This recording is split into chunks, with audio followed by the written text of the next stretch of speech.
So, I don't really even know where to start with this. But, let's just dive into it and figure this out. So, I came back and was just going to do a little bit of grinding on the edges of these to get the clearance that we needed. If you look down inside there, they were self-clearancing themselves on the side of the head. And I've got 2 more sets of heads over here. And I wanted to make sure those weren't machined. And as you can see, none of those have self-clearancing rocker arm clearances. So I was like, well, shit, we'll come over here. We'll clearance these out a little bit. I was thinking about clearancing these, but I don't want to get a bunch of shavings inside the head. So I was going to clearance these. That was step number 1. There's a bunch of shavings in here that I'm going to have to clean out. Hopefully we didn't get a bunch down in the engine. We're probably going to scrap this oil, let her sit, drain it, and put some new in it. And hopefully we get all these shavings out of there because there was quite a bit. I've got little sparkles all over my fingers, a couple slivers in my fingers, whatnot like that. So I busted out the micrometer because one thing caught my eye right away. And so I set all the preload on these. I, took the micrometer, I measured 1, and it came out and it was 1 full turn and a quarter turn to give me the exact preload that I needed. But as you can see, not all are created equally. So I had them bottomed all the way out before I started my preload. And look at the height on that. So that one's not too bad. That one's not too bad. Look at that one. Set in, out. And same with that one. Let me get a better angle on that. You can clearly see a height difference in that too. Here, let me see. The top right here and the top right here to that. So what I'm doing is taking my micrometer and measuring that just like that to the base there. And then to the base there. And there is a height difference. So the preloads weren't set the same all the way through. It wasn't identical. Even though when I bottomed these out with the Allen wrench at my starting point for the 1 1/4 turns, the bottom out isn't the same. So I turned some of these out and they are not the same. They're not exact height on every single one. So that was my first issue. I'm like, well, shoot, okay, I can, level these out all exactly the same and then do my preload and we'd be ready to rock and roll. Well, if you see on some of these, right there and there, there's one on this one there. This one's got real bad scoring. And there, they're eating themselves on the bottom side of the, whatever you want to call this, the track or the brace, whatever you want to call it.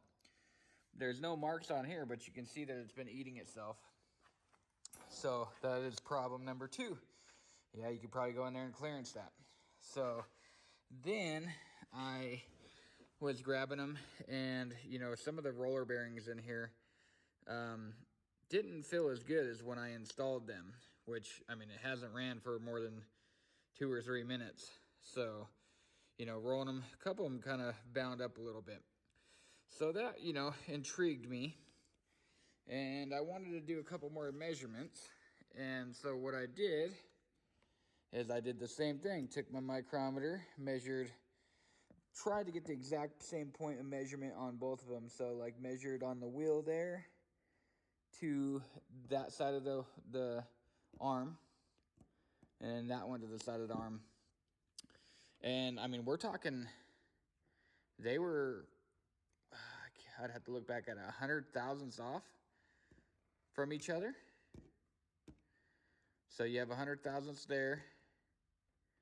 And then you had it here on the back sides. So that creates a problem. I mean, obviously you guys know. You want the hydraulic lifters, they have a little bit of play in them. So, you know, you have a little bit of fudge room. If you preloaded at 50 thousandths, you have in between, I do believe it was 50 and 100 thousandths preload on those.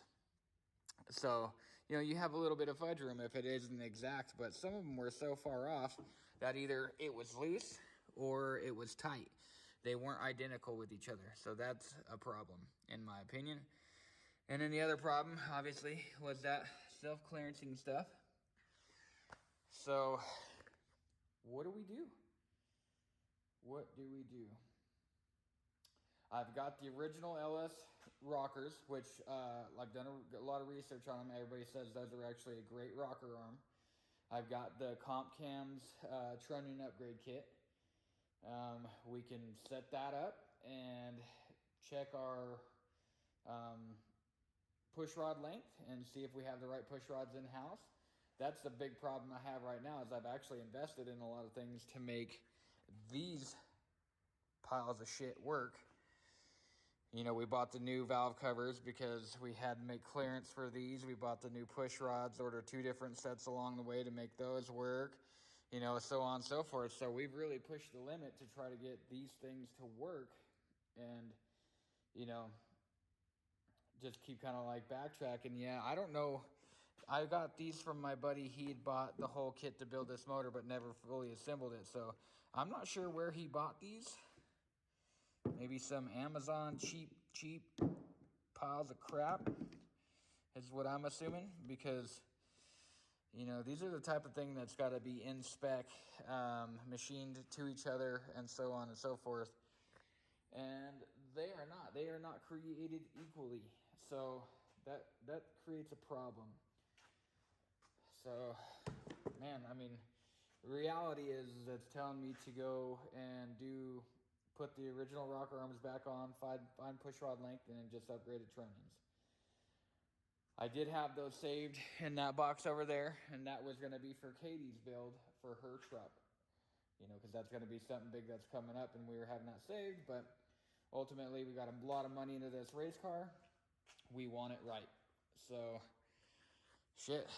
I mean, I think I'm just going to go that route and delete these because I don't want no more problems, no more issues.